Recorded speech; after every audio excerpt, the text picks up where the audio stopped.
तो चलिए नागौर से खबर है जहां पर डेगाना में बाढ़ जैसे हालात हैं और भारी बारिश के बाद जगह जगह पर जलभराव की स्थितियां। युवती के गड्ढे में गिरने का सीसीटीवी फुटेज सामने आया है। ये बड़ी खबर है, इस वक्त की सबसे बड़ी जानकारी आ रही है। युवती के गड्ढे में गिरने का सीसीटीवी फुटेज सामने आया। अमृत भारत योजना के तहत निर्माण कार्य चल रहा था। रेलवे स्टेशन के बाहर निर्माणाधीन जगह की एक घटना बताई जा रही है। लोगों ने युवती को गड्ढे से बाहर निकाल करके इसकी जान बचाई।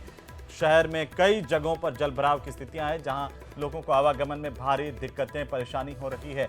तो भारी बारिश की वजह से प्रदेश में जगह जगह हालात खराब हैं। कई जगह पर बाढ़ जैसे हालात हैं, लोगों को भारी परेशानी का सामना करना पड़ रहा है। इसी बीच नागौर के डेगाना से इस वक्त की सबसे बड़ी खबर। सबसे पहले सबसे तेज न्यूज 18 राजस्थान पर हम आपको बता दें कि जिस गड्ढे में युवती गिरी वहां का सीसीटीवी फुटेज सामने आया। वो तस्वीरें देखिए, हम आपको दिखा रहे हैं। दो अलग अलग तस्वीरों के जरिए देखिए ये हालात, जो बाढ़ जैसे हालात आप देख पा रहे हैं वो अलग तस्वीर। और जहां पर युवती गड्ढे में गिरी, आप देखिए कैसे युवती गड्ढे में गिरी और इसके बाद इसे हालांकि बाहर निकाल लिया गया, सुरक्षित बचा लिया गया, क्योंकि जो मौजूद लोग थे, स्थानीय लोग थे, उनकी सजगता के चलते इस युवती को तुरंत इस गड्ढे से बाहर निकाला गया। लेकिन जिस वक्त ये गिरे उसका सीसीटीवी फुटेज सामने आ रहा है। बताया जा रहा है कि यहाँ पर निर्माणाधीन काम चल रहा था कुछ, और इसी के चलते यहाँ पर ये बड़ा गड्ढा था जिसमें पानी भरने से ये दिख नहीं पाया और युवती इस गड्ढे में समा गई। हालांकि अब इसका ये जो तस्वीरें सामने आई है नागौर के डेगाना की, ये तस्वीरें देखिए, ये किस तरह के हालात है। पूरे डेगाना में आप पानी देख सकते हैं। न्यूज़ 18 राजस्थान पर ये इस तरह की पहली तस्वीर आप देख पाएंगे नागौर के डेगाना की। और इसी बीच जोधपुर से सबसे बड़ी जानकारी बारिश को लेकर के सामने आ रही है। बारिश के बाद यहां पर एक मकान ढह गया है। गुलजारपुरा के इलाके में यह मकान ढहा है। हादसे में हालांकि किसी जनहानि की खबर नहीं है। हादसे के बाद मौके पर काफी भीड़ भी इकट्ठा हो गई। सूचना के बाद पुलिस भी मौके पर पहुंची थी और इसके बाद की पहली तस्वीरें देखिए। ये बड़ी जानकारी, इस वक्त की सबसे बड़ी खबर है। बारिश के बाद कई जिलों में बाढ़ जैसे हालात हैं। जोधपुर में भी लगातार बारिश की वजह से लोग परेशान हैं और यहां पर एक मकान ढह गया था। हालांकि जैसे ही जानकारी मिली पुलिस भी मौके पर पहुंची। किसी जनहानि की खबर नहीं है। और उधर टोंक के मालपुरा में देखिए लगातार बारिश होने की वजह से हालात बिगड़ते जा रहे हैं। यहां पर नदी नाले उफान पर होने की वजह से जगह जगह लोगों की आवाजाही बंद हुई है। लोग परेशानी का सामना कर रहे हैं। मालपुरा से केकड़ी वाले रोड पर इंदौली वाली रपट जो है वो तेज बहाव से बह रही है। उसकी तस्वीर भी आपकी टीवी स्क्रीन पर, और किस तरह से जान जोखिम में डालकर ये रपट वाहन पार कर रहे हैं। पानी का तेज बहाव है। एक ट्रक तेज बहाव में यहां पर फंस भी गया था, उसकी की तस्वीर है। जानकारी मिलते ही पानी में फंसे चालक को एसडीआरएफ की जो टीम यहां पर सजगता के साथ तैनात थी, उसने सुरक्षित रेस्क्यू भी किया है। हालांकि लोगों से ये अपील की गई है पुलिस प्रशासन की ओर से पूरे प्रदेश में ही कि आखिरकार जो बहते पानी की रपट पार इस तरह से नहीं करें जब तक प्रशासन की ओर से नहीं कहा जाए, और लापरवाही जानलेवा साबित हो सकती है। बहते हुए पानी से दूर रहें, आप खुद भी, अपनों को भी दूर रहें, ताकि किसी भी परेशानी से बचा जा सके, क्योंकि निकलने के बाद वो डायरेक्ट पानी में बह जाएगा।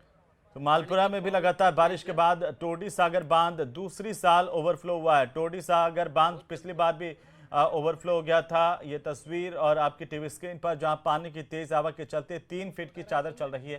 काफी संख्या में लोग यहां पर इस चादर को देखने के लिए भी पहुंच रहे थे और ऐसे में टोडा रायसिंह और मालपुरा का संपर्क भी इसकी वजह से कट गया। 20 फीट भराव क्षमता वाला चांदसेन बांध पूरी तरह से भर गया है। और जल संसाधन उपखंड मालपुरा के अधीन 2 तहसील हैं, मालपुरा और टोडा रायसिंह, जिसमें हमारे विभाग के कुल 11 बांध हैं। 11 बांध में से 7 बांध है वो पूर्ण रूप से भर चुके हैं, और चांदसेन बांध जिसकी भराव क्षमता 20 फीट है वो 19 फीट है, वो अभी भराव 19 फीट भर गया है और जल्द ही 2 से 3 घंटों में उसकी भी चादर है वो चलने वाली है। जो मालपुरा क्षेत्र के रामसागर गनवर और किरावल सागर बांध है उनमें अभी पानी की आवक जारी है और जल्द ही वो भी है ओवरफ्लो हो जाएंगे। तो बूंदी की सोरण गांव से खबर है जहां तालाब की पाल टूटने से खेत जलमग्न हो गए हैं और किसान परेशान में हैं। तालाब का पानी सामंतगढ़ चौराहे पर भी जमा हो गया। आप देखिए पानी का वेग देखिए। सूचना पर सहायक विकास अधिकारी भी मौके पर पहुंचे, हालात का जायजा लिया गया है और इसी के साथ ही उन्होंने सावंतगढ़ ग्राम पंचायत को निर्देशित भी किया कि जल्दी तालाब के पानी को रोकने को लेकर कोई स्थायी समाधान किया जाए। तो गाँव वालों को भारी परेशानी का सामना करना पड़ रहा है। बूंदी के सोरण की तस्वीरें हैं। और अब दौसा की बात करेंगे, जहां पर लालसोट विधानसभा क्षेत्र के खेड़ला खुर्द गांव में बारिश के बाद हालात बिगड़ गए हैं। गांव के चारों तरफ पानी पानी हो गया। स्कूल तक जाने का रास्ता पूरी तरह से जलमग्न हो गया और ऐसे में स्कूली बच्चों को भारी परेशानी का सामना करना पड़ रहा है। ये दिन की तस्वीर, जब स्कूली बच्चों को स्कूल जाने के लिए किस तरीके से परेशानी का सामना करना पड़ा, वो इन तस्वीरों के जरिए आप देखिए। और ऐसे में स्कूली बच्चों को भारी परेशानी यहाँ पर हो रही है। बच्चे जुगाड़ गाड़ी से स्कूल जा रहे हैं और पूरे मामले में ग्रामीणों ने स्थानीय सरपंच अजय कोहली से भी जल जमाव की समस्या का समाधान करने की मांग की है और साथ ही साथ जिला कलेक्टर एसडीएम को भी अवगत करवाया गया समस्या को लेकर के। तो प्रदेश के अलग अलग जिलों में बारिश ने तबाही मचा रखी है और 3 अलग अलग तस्वीरें हम आपको दिखाने जा रहे हैं प्रदेश की, जहां पर भारी बारिश से लोगों की मुश्किलें बढ़ गई हैं। पहली तस्वीर है बारां की, जहां पर पार्वती नदी में उस वक्त हड़कंप मच गया जब 2 ट्रैक्टर और एक ट्रॉली पानी के तेज बहाव में बह गए थे। वो पहली तस्वीर देखिए। दूसरी तस्वीर जोधपुर की और तीसरी है नागौर की, जहां पर हालात अब खराब होते हुए नजर आ रहे हैं और तालाब की सारी मछलियां तालाब के ओवरफ्लो होने से सड़क पर आ गई। और ये देखिए, ये जो स्थितियां हैं वो तेज़ बारिश के बाद देखने को मिली है। जोधपुर की तस्वीर भी आपकी टीवी स्क्रीन पर, जहां पर एक बाइक बह गई। ये लापरवाही कभी ना करें। न्यूज़ 18 राजस्थान आप सभी से ये गुजारिश करता है कि अपनी जान को इस तरह से खतरे में ना डालें। रील बनाने के चक्कर में या फोटो खींचने के चक्कर में इस तरह की कलाबाजी, स्टंटबाजी घातक हो सकती है, जानलेवा हो सकती है। ऐसा कदापि नहीं करें जो जोधपुर में इस लाडली ने की है। घर वालों ने पाल पोस कर बड़ा किया और ये रील बनाने के चक्कर में यहाँ पर बाइक लेकर के आ गया बहते हुए पानी में और खुद की जान को इसने खतरे में डाला। हालांकि गनीमत रही कि बच गया, वहाँ पर गाड़ी खड़ी हुई थी। 3 अलग अलग तस्वीरों के जरिए प्रदेश के हालात पर नजर डालिए कि कैसे भारी बारिश के बाद हालात जो है अब वो कई इलाकों में बाढ़ जैसे हो। सबसे बड़ी खबर मिल रही है, सबसे पहले सबसे तेज हम आपको बता दें इस वक्त की सबसे बड़ी खबर। प्रदेश के पुलिस और प्रशासनिक बेड़े में बड़ा फेरबदल किया गया है। 12 आईएएस, 91 आईपीएस और 142 आरएएस के ट्रांसफर किए गए हैं। 91 आईपीएस अफसरों का तबादला किया गया। 12 नवनियुक्त आईएएस अफसरों का भी तबादला किया गया है। 142 आरएएस अधिकारियों का ट्रांसफर लिस्ट जारी की गई है। पुलिस अधीक्षक बनाया गया दिगंत आनंद। कैलाश चंद्र बिश्नोई भरतपुर रेंज के नए आईजी होंगे। झुंझुनू के नए पुलिस अधीक्षक बने ब्रजेश ज्योति। करौली के नए पुलिस कप्तान होंगे लोकेश सोनवाल। प्रतापगढ़ के पुलिस अधीक्षक शिबी आदित्य को बनाया गया है। तो कोटा की कमान पुलिस की तेजस्विनी गौतम को दी गई है। राजेंद्र कुमार गोयल कोटा रेंज के उप महानिरीक्षक होंगे। विकास सांगवान धौलपुर के नए पुलिस अधीक्षक होंगे। ये बड़ी जानकारी इस वक्त की। आपको बता दें कि नागौर में भी एसपी बदला गया है। बड़ी खबर इस वक्त की, ये बड़ी जानकारी है इस वक्त की। आपको बता दें सबसे बड़ी खबर पुलिस और प्रशासनिक महकमे से इस वक्त की सबसे बड़ी खबर मिल रही है, जहां बड़ा पुलिस और प्रशासनिक फेरबदल हुआ है। इस वक्त की सबसे बड़ी जानकारी सामने आ रही है और भारतीय पुलिस सेवा यानी कि आईपीएस के ट्रांसफर की बात करें। राजेश मीणा जो महानिरीक्षक पुलिस उदयपुर रेंज में थे, उन्हें अब जोधपुर पुलिस रेंज के महानिरीक्षक की कमान दी गई है और उनकी तैनाती की। हिंगलाज दान को महानिरीक्षक पुलिस राजस्थान राज्य मानवाधिकार आयोग पर नई जिम्मेदारी मिली है।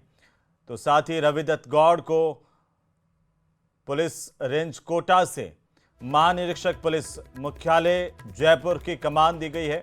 गौरव श्रीवास्तव अब महानिरीक्षक पुलिस उदयपुर रेंज उदयपुर होंगे और साथ ही शरद कविराज आईपीएस अधिकारी, सीनियर आईपीएस अधिकारी, उनको महानिरीक्षक पुलिस एसओजी की कमान सौंपी गई है। ये बड़ी जिम्मेदारी। ज्यादा जानकारी के साथ हमारे सहयोगी विष्णु शर्मा फोन लाइन पर है। विष्णु, बड़ा फेरबदल प्रदेश के पुलिस और प्रशासनिक महकमे में, क्या जानकारी? देखिए 7 महीनों से यानी सरकार के गठन के बाद 7 महीनों से एसपी की यानी आईपीएस की तबादला सूची का इंतजार था, जो कि आज जगह ये पूरा हुआ है। 7 से 8 महीनों का वक्त होने के बाद लगातार ये था कि आखिरकार आईपीएस की तबादला सूची कब आएगी, और वो इंतजार आज पूरा हुआ। लेकिन सबसे खास इसमें ये रही हेमंत कि 6 रेंज के यानी 8 में से 6 रेंज के आईजी को बदल दिया गया, जिसमें भरतपुर रेंज जो कि मुख्यमंत्री का गृह जिला है, वहां पर कैलाश बिश्नोई को पर मुख्यमंत्री ने भरोसा जताया है। उनको आज भरतपुर रेंज का आईजी लगा करके तोहफा दिया है। साथ में, चूंकि इसके पहले वो जेडी में रह चुके थे, और वहीं पर गौरव श्रीवास्तव जो कि अब तक मुख्यमंत्री की सिक्योरिटी और विजिलेंस का जिम्मा संभाल रहे थे, उनको उदयपुर रेंज में लगाया गया है। उसके अलावा यदि मैं बात करूं तो जयपुर कमिश्नरेट में 4 डीसीपी को बदला गया है। करण शर्मा को डीसीपी नॉर्थ जयपुर कमिश्नरेट लगाया है, वहीं हनुमान प्रसाद मीणा को डीसीपी वेस्ट और उसके अलावा को डीसीपी ईस्ट लगाया गया है। साथ में जयपुर में एडिशनल पुलिस कमिश्नर के पद पर प्रथम जो क्राइम होता है वहां पर मनीष अग्रवाल को लाया गया है। उसकी जगह जो कुंवर राष्ट्रदीप थे उनको डीजीपी ऑफिस में एसओ लगाया गया है। इसके अलावा 30 जिलों के जो एसपी है उनको बदला गया है। बड़ी खबर है कि राजस्थान में जो 30 जिले हैं उनके पुलिस अधीक्षकों को बदल करके अलग जगह लगाया गया है, जिसमें जयपुर ग्रामीण जो कि बड़ा जिला है वहां पर राशि डोगरा ड्यूटी को लगाया। साथ में जयपुर रेंज आईजी यानी जयपुर रेंज आईजी पर राहुल प्रकाश को लगाया गया, क्योंकि साइबर अभी तक भरतपुर रेंज के आईजी थे, साइबर क्राइम को कंट्रोल किया था, तो ऐसे में जयपुर रेंज का जिम्मा अहम जिम्मा राहुल प्रकाश आई को सौंपा गया है, उनको यहाँ पर लाया गया है। उसके अलावा राजेंद्र चौधरी जो कि अब तक जोधपुर के कमिश्नरेट के जोधपुर पुलिस कमिश्नर थे उनको अजमेर रेंज आईजी लगाया गया। हेमंत कुमार शर्मा आईजी बीकानेर लगाया गया है और राहुल कोटकी को डीआईजी जेटी लगाया। तो राजस्थान में 8 में से 6 रेंज आईजी को बदला गया और साथ में जोधपुर पुलिस कमिश्नर को बदला गया। उसकी जगह ओम प्रकाश को जोधपुर पुलिस कमिश्नर लगाया गया है। और वहीं पर राजधानी जयपुर की मैं बात करता हूँ, जयपुर कमिश्नरेट की मैं बात करता हूँ, तो यहाँ पर चारों जिलों के एसपी बदल दिए गए, साथ में एडिशनल पुलिस कमिश्नर को भी यहाँ पर बदला गया है। साथ में मृदुल कच्छावा जो कि भरतपुर में लंबे समय तक एसपी थे उनको नागौर एसपी लाया गया। अमित कुमार बुढ़ानिया जो डीसीपी वेस्ट थे जयपुर में उनको एसपी झालावाड़ का अहम जिम्मा सौंपा गया है। वहीं ब्रजेश कुमार उपाध्याय को एसपी झुंझुनू करौली से लाया गया, तो लाया गया। बिल्कुल विष्णु जी विष्णु, देखिए इसमें कई अहम जिम्मे थे, जिनमें अब बात करते हैं छोटे जिलों की, तो 12 जिले में अभिषेक अंडासू को लगाया गया। सबसे खास बात इसमें हिम्मत यही कि 7 महीने तक जो लिस्ट थी, आखिरकार राजीव शर्मा जो कि राजस्थान के नए डीजीपी थे उनकी देखरेख में इस पूरी मॉनिटरिंग हुआ, तो ज्यादा ईमानदार ऑफिसर्स को और जो प्रभावी बेहतरीन ऑफिसर थे उनकी योग्यता को देखते हुए इस बार जिले में उनको उनको लगाया गया है, उनको बदला गया है। ये कह सकते हैं जो जिनकी जिनका कार्यकाल नहीं रहा या फिर प्रभावी नहीं रह पाए थे उन सभी को जिलों से हटाया गया है और उसके अलावा नए जो ऑफिसर है, प्रभावी ऑफिसर है, उनको लगाया गया है। साथ में जिन्होंने अपना अच्छा काम दिखाया उनको वापस से उन्हीं जिलों में यथावत भी रखा गया है। लेकिन सबसे खास बात है कि एसीबी का चीफ कौन होगा, अभी तक इसके तो ऐसे में माना ही जा रहा है कि एक और आईपीएस की तबादला सूची जल्द से जल्द आएगी, क्योंकि एसीबी का चीफ यानी कि अब तक जो रवि प्रकाश मेहरा एसीबी में डीजी लगे हुए थे उनकी जगह उनके रिटायरमेंट के बाद में वहां पे कार्यवाहक एडीजी का चार्ज दिया गया है अस्मिता श्रीवास्तव को। तो ऐसे में एसीबी का चीफ कौन होगा ये देखने वाला होगा, प्रश्न होगा। साथ में यदि संजय अग्रवाल को एसीबी चीफ लगाया जाता है, एसीबी का डीजी लगाया जाता है, तो एसीबी तो इंटेलिजेंस डीजी कौन होगा। तो ऐसे में आईपीएस की तबादला सूची अभी और आएगी, लेकिन उसमें जो जिक्र होगा वो होगा डीजी और एडीजी रैंक के अधिकारियों का। तो फिलहाल एडीजी और डीजी रैंक के अधिकारियों की तबादला सूची कहीं ना कहीं आना बाकी है, बड़ा मंथन उस पर चल रहा होगा, क्योंकि अभी कुछ जो अहम जो पद हैं वो भी अभी खाली चल रहे हैं, जैसे कि एसीबी। जी बिल्कुल, एसओजी के महानिरीक्षक को भी बदला गया। शरद कविराज अब नई जिम्मेदारी संभालेंगे एसओजी के महानिरीक्षक के तौर पर, इसे कैसे देखा जाए? बिल्कुल, देखिए आतंकवाद निरोधक दस्ता यानी कि एटीएस और एसओजी उन दोनों में भी प्रभावी एसपी चाहिए, क्योंकि ऑर्गेनाइज क्राइम को खत्म करने के लिए एसओजी और एटीएस लगी हुई है, इसलिए शरद कविराज को वहां पर लाया गया है और भी जो बड़े अधिकारी थे उनको वहां पर जो बदला गया है। लेकिन आप देखिए कि जैसे दिनेश एमएन थे एडीजी क्राइम थे, वीके सिंह है जो एसओजी के एडीजी हैं, साथ में परेश देशमुख उनको यथावत रखा गया है। लेकिन एक खास बात यह कि मुख्यमंत्री की सुरक्षा और विजिलेंस का जो अब तक गौरव श्रीवास्तव जिम्मा संभाल रहे थे वहां पर श्री गंगानगर एसपी रहे गौरव यादव को अब यहाँ पर लाया गया है। बेहद प्रभावी ऑफिसर है गौरव यादव और उनको अब मुख्यमंत्री के जो सुरक्षा का जो पूरा काम है, कह सकते हैं अहम जिम्मा कह सकते हैं, विजिलेंस का जिम्मा कह सकते हैं, वो गौरव यादव को सौंपा गया है। बहुत ही अच्छे ऑफिसर्स में आते हैं प्रभावी, और इसी का इनाम उनको दिया गया है। साथ में मैं एक बार फिर से कहूंगा कि कैलाश विश्नोई को भरतपुर रेंज में ले जाया गया, जहां पे अब तक राहुल प्रकाश ने जिम्मा संभाल रखा था। राहुल प्रकाश ने वहां पर रहते हुए साइबर क्राइम को कंट्रोल किया, चूंकि भरतपुर रेंज में आने वाले जो मेवात एरिया था वहां पर सबसे ज्यादा साइबर ठगी की वारदातें होती थी। तो ऐसे में कैलाश विश्नोई पर एक बार फिर से भरोसा दिया सरकार ने। जी लेकिन बाकी जिलों की अगर हम बात करें, देखिए तेजस्वी गौतम को भी कोटा की जिम्मेदारी दी गई है, कोटा शहर के एसपी के तौर पर उनको जयपुर से वहां पर भेजा गया है। देखिए बिल्कुल, अमृता दुहान अब तक वहाँ कोटा में होती थी एसपी, लेकिन जयपुर कमिश्नरेट से ही यानी जो तेजस्विनी गौतम अब तक जयपुर कमिश्नरेट में डीसीपी ईस्ट का अहम पद संभाल रही थी। उनको जयपुर से अब कोटा शहर लगाया, क्योंकि कोटा आपराधिक तौर पर जो काफी एक अहम जिला होता है जहाँ पे अपराध के और सुसाइड के केस हैं। और तेजस्विनी गौतम सोशल मीडिया के मार्फत भी प्रभावी रही हैं, साथ पुलिसिंग के साथ साथ, यानी ग्राउंड की पुलिसिंग के साथ साथ उनको लंबा अनुभव है। सोशल मीडिया के जरिए भी वे बच्चों के साथ में अच्छा इंटरेक्शन वहां पे कर सकती है। तो ऐसे में कहीं ना कहीं इसीलिए तेजस्विनी गौतम को जो कोटा शहर में वहां पर लगाया गया है जी। इसके अलावा करण शर्मा का अच्छा नेटवर्क है, बड़े अच्छे प्रभावी ऑफिसर है। तो ऐसे में जयपुर कमिश्नरेट में डीसीपी नॉर्थ, चूंकि नॉर्थ जिला सबसे संवेदनशील शील जिला है, तो ऐसे में करण शर्मा को इस बार जयपुर नॉर्थ में लाया गया है। अभी पिछले समय ही कोटा ग्रामीण के वे एसपी रहे, तो उनको जयपुर नॉर्थ लगाया गया है जी। लेकिन विष्णु, नागौर में हनुमान बेनीवाल लगातार नारायण टोगस पर सवाल उठा रहे थे और नागौर का एसपी भी बदला गया है। देखिए, बिल्कुल नागौर एसपी पर लगातार सवाल उठा रहे थे। हालांकि हनुमान बेनीवाल ने अब तक भी, इसके पहले भी यदि वहां पर जो भी एसपी रहे उन पर भी सवाल उठाते रहे, लेकिन मृदुल कछावा एक प्रभावी ऑफिसर रहे, भरतपुर में लंबे समय से थे। उनकी कार्यशैली को यदि आप देखेंगे तो झुंझुनू एसपी रह चुके हैं, जयपुर कमिश्नरेट में डीसीपी साउथ वे रह चुके हैं, अच्छा अनुभव है, बेहद प्रभावी और युवा जो आईपीएस है वो है। तो ऐसे में माना ही जा रहा है कि कहीं ना कहीं मृदुल कछावा को इसीलिए नागौर एसपी का जिम्मा दिया गया है, जो कि पॉलिटिकल दृष्टि से भी काफी अहम होता है। तो मृदुल कछावा नागौर एसपी को संभालेंगे, लेकिन और अमित कुमार बुरानिया जो कि वसुंधरा राजा गृह जिला है, वहां उनको जयपुर कमिश्नरेट से झालावाड़ भेजा है। विकास सांगवान को धौलपुर एसपी लगाया गया है और ब्रजेश कुमार उपाध्याय को सीकर करौली से झुंझुनू एसपी का पद दिया है। साथ में रतन सिंह जो कि अब तक इंटेलिजेंस संभाल रहे थे राजस्थान सरकार में, तो अब वे ब्यावर एसपी होंगे जी। लेकिन विष्णु, रेंज आईजी की अगर हम बात करें तो उसमें भी बड़ा फेरबदल, जैसे बीकानेर और बड़े जो रेंज है वहां पर भी फेरबदल देखने को मिल रहा है। ओम प्रकाश काफी लंबे समय से वहां पर थे, उनको परिवर्तित किया गया है। बिल्कुल बिल्कुल, देखिए ओम प्रकाश को इनाम दिया है, क्योंकि बीकानेर में लंबे समय तक वे रेंज आईजी थे और वहीं पर उन्होंने काफी काम भी उन्होंने किया था ग्राउंड लेवल के ऊपर, चाहे ऑर्गेनाइज क्राइम को तोड़ने हो। तो ऐसे में उनको जोधपुर पुलिस कमिश्नर का अहम जिम्मा दिया गया है। ये बड़ा पद है जोधपुर पुलिस कमिश्नर का, चूंकि राजस्थान में 2 कमिश्नरेट लगती है, जयपुर और जोधपुर जी। एक अहम बात मैं ये बताना चाहूंगा कि Jaipur commissioner Biju George Joseph के ऊपर सरकार ने फिर से भरोसा जताया, एक बार उनको वापस एक्सटेंड किया है, चूंकि कहीं ना कहीं अटकलें थी कि जयपुर कमिश्नर बदल सकता है। लेकिन जिस तरीके से police commissioner Biju George Joseph नजर आ रहे थे, उनकी कार्यशैली नजर आ रही थी, उस ऐसे में माना जा रहा था कि वे काफी कॉन्फिडेंट है और लगातार जयपुर में क्राइम कंट्रोल करने में, चूंकि क्राइम कंट्रोल हुआ, क्राइम की जो आंकड़े थे उनमें कहीं ना कहीं कमी आई। और बीजू जॉर्ज जोसेफ चूंकि देर रात हो चाहे सुबह हो, हमेशा एक्टिव रहने वाले एक एडीजी लेवल के एक ऑफिसर है। तो ऐसे में बीजू जॉर्ज जोसेफ को जयपुर पुलिस कमिश्नर का, यानी कमिश्नरेट जो है उसको नहीं बदला गया है, जयपुर पुलिस कमिश्नर यथावत रहेंगे, ये बड़ी खबर है। लेकिन जयपुर रेंज आईजी बदल दिए गए हैं।